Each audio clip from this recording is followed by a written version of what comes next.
Hello friends, welcome to my channel. আশা করি তোমরা সবাই খুব ভালো আছো আর আমরাও মোটামুটি ভালো আছি। তো আমাদের আরও একটা নতুন ভিডিওতে তোমাদের সকলকে স্বাগত।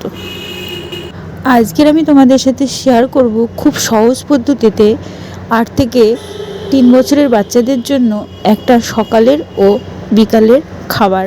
এটা কিন্তু খুব হেলদি ও টেস্টি, আর এটা আমি আমার বাচ্চাদের প্রায় সময় দিয়ে থাকি, আর সেটাই তোমাদের সাথে আজকের আমি শেয়ার করলাম।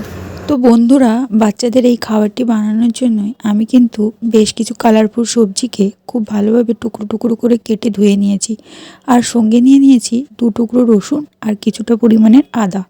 এবারে সব রকমের সবজিগুলোকে ও আদা ও রসুন সবগুলো একটা প্রেসার কুকারে দিয়ে এগুলো কিন্তু আমি খুব ভালোভাবে সেদ্ধ করে নেব।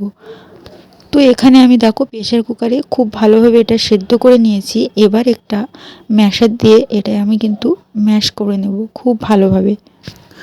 তো বন্ধুরা দেখো, আমি একটা ম্যাশার দিয়ে সবজিগুলোকে কিন্তু খুব ভালোভাবে পেস্ট করে নিয়েছি। এবার একটা বাটিতে নামিয়ে নিচ্ছি। তো একদম ছোট বেবি 1 বছরের নিচেই বাচ্চাদের কিন্তু এই সবজির পেস্টটাও খাওয়ানো যায় সামান্য মাখন দিয়ে। আমি আমার বাচ্চাদেরকে মাঝে মাঝে এভাবে সবজি পেস্ট করে দিতাম। তো খাবারটার আরেকটু পুষ্টিগুণ বাড়ানোর জন্য আমি এর মধ্যে এখন মিক্সড করব একটা মুরগির ডিম। তো তার জন্য ডিমটাকে আমি এভাবে ভালোভাবে ফেটিয়ে নেব। তো ডিমটা যখন আমি খাবারের সাথে অ্যাড করব তখন কিন্তু এভাবে বারবার নাড়িয়ে নাড়িয়ে ঘন নাড়িয়ে কিন্তু এটাকে দিতে হবে। একসাথে যদি ডিমটা দেওয়া হয় তাহলে কিন্তু ডিমটা দলা পেকে যাবে, সেজন্য এইভাবে বারবার নাড়িয়ে নিতে হবে।